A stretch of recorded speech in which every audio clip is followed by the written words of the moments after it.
Moin, ich habe eine vierte Prognose erstellt, beziehungsweise es ist auch eine alte Prognose, die habe ich ein bisschen angepasst. Und zwar geht es diesmal um die Datei Einkauf.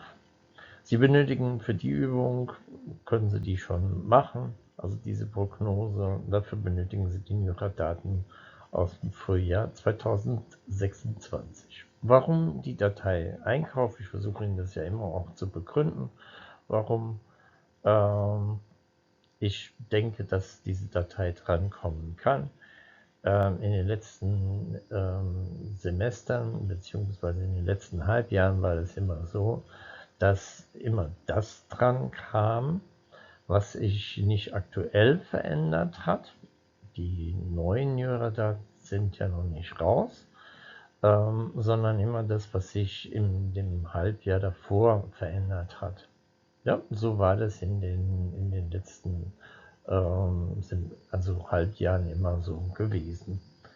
Ja, deswegen rechne ich auch ein klein bisschen mit Einkauf, Gesundheit und Bewertung. Zu Gesundheit und Bewertung habe ich schon Übungen erstellt und jetzt habe ich eine zum Einkauf gemacht.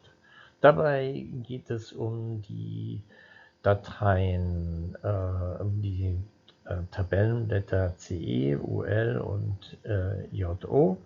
Und zwar geht es einmal hier um das Eisenhower-Prinzip, dass man die Tätigkeiten festlegt, in Training wichtig und aber nicht so dringend und so weiter. Also dass Sie sich da vielleicht auch nochmal das Thema angucken dazu und dass Sie das entsprechend auswerten sollen. Eine Sache, die Sie hier in den Dingen halt tun sollen, das wäre dann beispielsweise einen Lieferanten. Entschuldigung, jetzt verquatsche ich mich gerade, weil ich es gerade hier suche.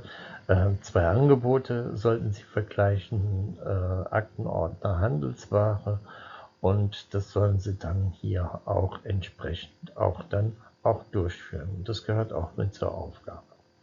Ja? Aufgabenstellung, Lösungen und so weiter finden Sie dann auch wieder im Mitgliederbereich. Ich wünsche für diese Übung Nummer 4, für diese vierte Prognose, wünsche ich Ihnen viel Erfolg und Spaß dabei.